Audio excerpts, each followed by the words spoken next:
વધારેલા હરિગુરુ સંતનો જય, સદગુરુ સદારામ બાપાનો જય, કૃષ્ણ કનૈયા લાલ કી જય. ખૂબ ખૂબ ધન્યવાદ. આજે જક્ષીભાઈના પુત્ર નારજીભાઈ અને એમના પુત્રના જેમ નિમિત્તે ભજન સત્સંગ રાખ્યા. આમ તો પેઢીથી એમના ભજન તો હેડ્યું આવે છે. સગનભાઈ ભગત હતા અને ગવૈયા પણ સારા હતા અને આખું કૃષ્ણ બાળ કૃષ્ણ લીલા ગઈ અને કહેતા. એટલે વારસાગતમાં સંસ્કારો જો પડેલા હોય છે ને, ગમે એટલો મૂળ જાત્રે ચિયાડિયાના તો પોગર્યા વગર ના રહે.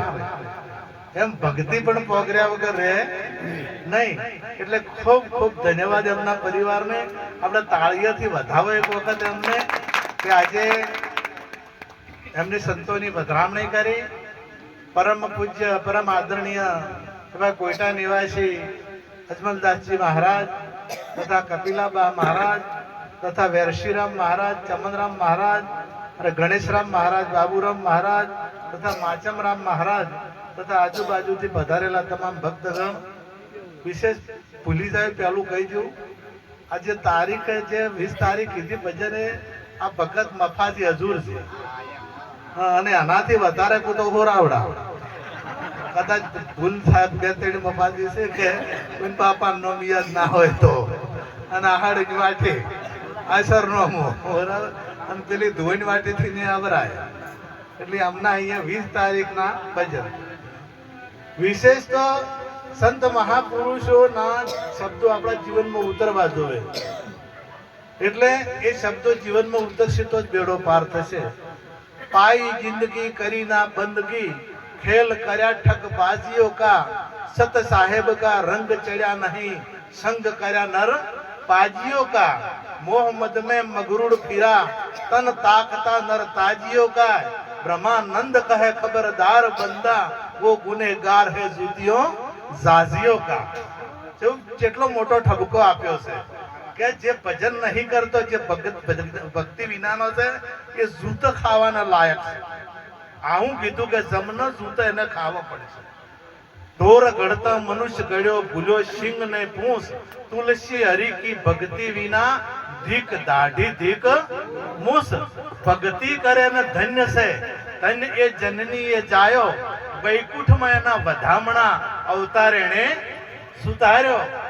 ભક્તિ વિનાનો નર ભૂત જેવો હોમો મળ્યો નહીં હારો, કે એને શકન ના લેવર્યો. આખા ભગતે કીધું. આ ભક્તિ એટલે બધા ઠપકા આપ્યા છે, છતાં આ જીવાત્માના શબ્દ કેમ લાગતા નથી? એ કેટલા યુગોનું એનામાં અંતકરણમાં પાપ પડેલું હોય તો આ શબ્દ ના લાગે. પણ જેને પુણ્ય પડેલું હોય છે એના જીવનમાં શબ્દ લાગે ને લાગે. અને એક શબ્દ લાગી જાય. તમે જેસલ જોવાને એક જ શબ્દ લાગ્યો છે, વાલ્મીકીને એક જ શબ્દ લાગ્યો છે, અંગુલીમલને એક જ શબ્દ લાગ્યો છે. તમે મહાન અંગુલીમલ મહાન એક એ રાક્ષસ જેવો હતો અને માથા કાપી વગડીઓ કાપતો, વગડીઓનો હાર કરતો, અને એવો એ પુરુષ હતો અને એક શબ્દ લાગી ગયો. એ જંગલમાં હતો ને બુદ્ધ ભગવાન ત્યાં થઈને નીકળ્યા એટલે ખબર પડી. એટલે અંગુલીમલ જે જગ્યાએ બેઠો તો ત્યાં જ્યાં, એટલે અંગુલીમલે કીધું કે તું મારા હોમે આવે છે, તને મારી બીક નહીં લાગતી? કે ના, મને કોઈની બીક લાગતી નથી. ભગવાન બુદ્ધે કીધું કે મને કોઈની બીક લાગતી નથી. કે તને મારી બીક નહીં લાગતી? કે ના, હું તને મારી નાખીશ અને તારું મસ્તક કાપીશ. કે તારી તાકાત નથી, મને મારવાની તારી તાકાત નથી. કે તું મને નથી ઓળખતો, કેટલાય મારી નાખ્યા. તું મને નહીં ઓળખતો, કે હું બધાને ઓળખું છું, તું નથી ઓળખતો, એટલે તું મને મારી શકીશ નહીં. કે હું હવે મારવાનો તો છું જ, પણ તારી છેલ્લી ઈચ્છા હોય, કે તારી કોઈ છેલ્લી ઈચ્છા હોય. એક અંગુલીમલને એક નિયમ હતો કે જેને મારે ને એની છેલ્લી ઈચ્છા પૂછતો અને એ ઈચ્છા પૂરી કરતો અને પછી એને મારતો. એટલે કે તારી ઈચ્છા છેલ્લી શું છે? ભગવાન બુદ્ધને કીધું કે મારી ઈચ્છા કોઈ નથી, તારે મારવું હોય તો મારી. કે ના, પણ મારે તો આ જે ફોર્માલિટી છે આપણી અત્યારની ભાષામાં એ પૂરી કરવી પડશે. એટલે તારે ઈચ્છા તો કહેવી જ પડશે. કે જો તારે કરવું જ હોય તો પેલા ઝાડની ડાળી તોડી લાય. આ ડાળી તોડી લાય એટલે તરત ડાળી તોડતા તો કેટલી વાર થાય? તોડીને લાવી કે હવે સોટાડી આય, હવે પાછી સોટાડી આય કે એ નહીં મેળા. તોડતા આવડે મને, જોડતા આવડતું નથી. કે તોડતા આવડે છે જોડતો નહીં આવડતું તો શા માટે કોકના જીવન તોડે છે? આ એક શબ્દ ઉતરી ગયો, એક જ શબ્દ, અને એટલેથી મહાન ઋષિ થઈ જાય. એટલે આપણને એ શબ્દ લાગે તો આ ચોટ લાગે તો આ પરમાત્માની આ જીવન એક સફર છે અને આ સફરમાં પરમાત્માનો સાક્ષાત્કાર થઈ જાય. સમીક ઋષિએ જ્યારે પેલા પરીક્ષિતને શ્રાપ આપ્યો કે હાથ દાડે તને તક્ષક કળશે, 7મા દિવસે તને તક્ષક કળશે. એટલે હવે જન મોત આપણને નક્કી થઈ જાય કે હું ડોક્ટર આપણને કે ઘણા દાડા તમે રહેવાના નથી એટલે પચમ થાય. હા, આખા પાછું થવા મોડે ને, ખાવાય ના ભાવે, ઊંઘે ના આવે. એ તો આપણે કહે કે દાડો આવશે, પણ આમ ઢુકડું આવે છે નજીક આવવા થાય તો ભલાના હાલી જોઈએ છે. મોત કોઈને વાલું છે? ગમે તેવાને એ મરવું કોઈને ગમતું નથી. આ શરીરને છોડવું કોઈને ગમતું નથી. આ કુટુંબને છોડવું કોઈને ગમતું નથી. પતિ પત્નીને કોઈ છોડવું ગમતું, ગમે એટલે વિચિત્ર હોય ને તો આ કુટુંબ છોડવું ગમતું નથી. એટલે આ શરીર છોડવું. અને ઘણા વળી કહેતા હોય કે અમને આ માયા નડે છે, માયા ભજન કરવા દેતી નથી. કોઈ નડતી નથી. પૈસા નડ્યા કોઈને? એ તો વાપરતા ના આવડે તો નડે. નકે જો આ કેવી જગ્યાએ વાપર્યા છે. આ તો સારામાં સારું કોમ થાય. એક જણાને બૈરી વિચિત્ર મળેલી ઘણી, એટલે કંટાળી ગયો કે ફરિયાદ કરવી છે. એટલે પેલા જમાદાર પાસે પોલીસ સ્ટેશનમાં જો જમાદાર બેઠો હતો કે ફરિયાદ લખો કે કેના ઉપર? મારા ઘેરથી ઉપર. એટલે કે ચમ શું છે કે હેરાન કરે છે, લોહી પીએ છે અને ખાવા દેતી નથી. જમાદાર રોવા માંડ્યો કે તમે કેમ રોયા? કે તું તો મોયા આવ્યો છું, મારે ક્યાં જાવું? તું તો તારે તો કદાચ ઠેકોણું તને તો મળ્યું છે, પણ મારે જો ફરિયાદ કરવા જાઉં, મારે આજ ભોગ છે, તારે છે. વાહ, હું જો સહી કહેતો નથી. અને આપણે તો ઠેકોણું વતાડ્યું છે. ગમે તેવી માયા નડવા વાળી છે ને તોય તમને શાંત કરવાની જગ્યા સદગુરુ મહારાજનું શરણ બતાવી દીધું છે. અને અહીંયા ગમે બધું ઉપયોગી જ છે. બધું ઉપયોગી છે. કોઈ કશા કોમનું નથી એવી વાત જ નથી. પણ આપણે ઉપયોગ કરતા આવડતો નથી. તો ઉપયોગ કરતા આવડે તો બધું આપણા કોમનું જ છે. સમીક પરીક્ષિત ફરતા ફરતા નારદજી પાસે જા, જેમ તેમ થઈ ગયેલા. ખાવા ભાવે ના, ઊંઘ આવે ના, ચેન પડે ને, કોઈ મળે તો વાત કરવી ગમે ને. એટલે નારદજીને મળ્યા. નારદજીને કે આવું શું છે? કે તારે કોઈક સંતના ચરણે જતો રહે? તો કે કોના ચરણે? જો કે સુખદેવજી આવવાના છે ગંગા કિનારે, અને સુખદેવજીના પાસે તમે જતા રહો. એટલે સુખદેવજી પાસે અમને ચરણ પકડી અને વંદન કરી અને માગણી કરી. તો કે 7 દિવસનો જે સપ્તાહ આપણે કહેવામાં આવે કથા, હાથમાં દાડે હાથ દાડા, અને આપણે બધાને હાથમાં દાડે આવવાનું છે. બધાને હાથમાં દાડે આવવાનું છે.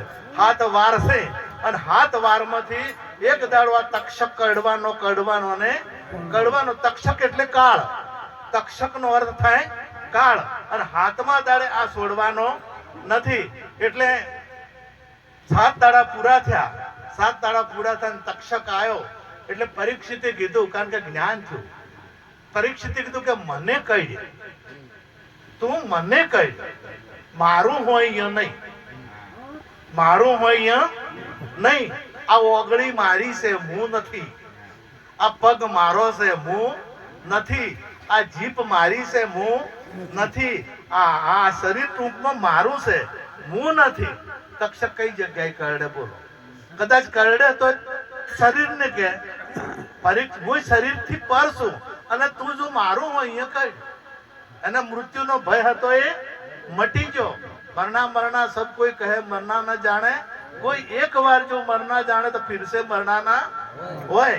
આપણે ભગવાન બધાને જોવે છે, પરંતુ જે ફોર્માલિટી, જે રીત છે, રીત આપણે અપનાવતા નથી. જો રીત અપનાવીએ તો 100% સાક્ષાત પરીક્ષિતે રીત અપનાવી અને નક્કી થઈ ગયું કે હું આ શરીરમાં કોણ છું, હું કઈ જગ્યાએ છું, હું કેવડો મોટો છું અને હું ક્યાંથી આવ્યો છું, મારે ક્યાં જવાનું છે. આપણે એક જેલમાંથી કેદી નાહી ગયો, કેદી. હવે પોલીસ વાળા પાસે, જે જેલર પાસે એનું નોમે હતું અને એનો ફોટો હતો. નોમે હતું અને ફોટો હતો, પણ સરકારી ફોટો નોમ ચાલવે હે કે ભાઈ રાજ્ય સરકાર કદાચ એ બતાડે કે આ ફોટો રહ્યો કેદીનો અને આ નોમ લખેલું છે તો બે ચાલે? કારણ કે મુદ્દો નથી.